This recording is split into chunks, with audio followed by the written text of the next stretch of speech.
Ateik pas Jėzų, ateikite pas mane, visi, kurie vargstate ir esate prisegti, aš jas atgyvinsiu. Evangelija pagal Matą, 11 skyrius, 28 eilutė. Kai esu kupino džiaugsmo, ateinu pas Jėzų ir jis dalyvauja mano džiaugsme. Jam svetimas bet koks pavydas. Kai liūdžiu, ateinu pas Jėzų, jis paguodžia asmeniškai, niekas negali taip gerai ir iš esmės paguosti kaip jis. Kai pykstu dėl neteisybės, ateinu pas Jėzų, jis mane nuramina, nes jis vis dar yra viešpats. Kai sergu, ateinu pas Jėzų, jis suteikia naujų jėgų, vilties ir pagalbos. Ryte, kai esu egoistas ir piktas, ateinu pas Jėzų, jis yra šaunus ir malonus ir mane apkabina. Kai mano vaikai išeina iš namų į pavojingą, grubų pasaulį, ateinu pas Jėzų, jis yra stiprus, jis yra nugalėtojas.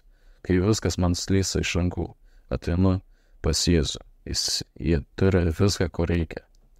Kai žmonės, net draugai ir broliai bei seserės, piktai apie mane kalba, ateinu pas Jėzų.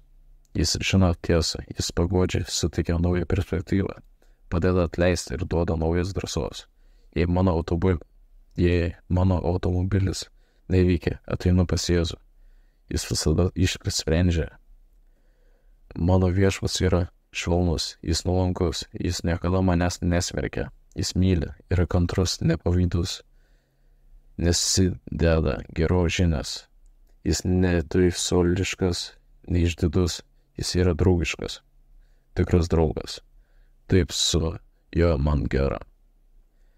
Galiu jam viską atnešti, džiaugsmą, padėką, liūdesį, rūpestį, ligą, naštą, viską. Tyloje jis yra viso manimi ir dalyvauja visame mano gyvenime. Jis mane keičia, kad galėčiau eiti su juo. Jis nuostabus, jis ateina pas mane tyloje ir aš imu girti jį. Mano nuostabą viešpatį. Jis man parodo dalykus, kurių niekada anksčiau nemačiau. Ir mano širdis nurimsta, tampa dėkinga ir laiminga. O kaip gerai, kad jis yra šalia. Ačiū Jėzu, tu esi geras draugas, gerasis ganytojas, kuris rūpinasi savo avimis. Esi uola, ant kurios saugiai stovi, pilis, kurioje esu saugus. Aš esu saugus tavo rankoje. Tavyje yra paguoda ir džiaugsmas. Taip, viešpatie, dėkoju tau, gerai iššlovinu tave.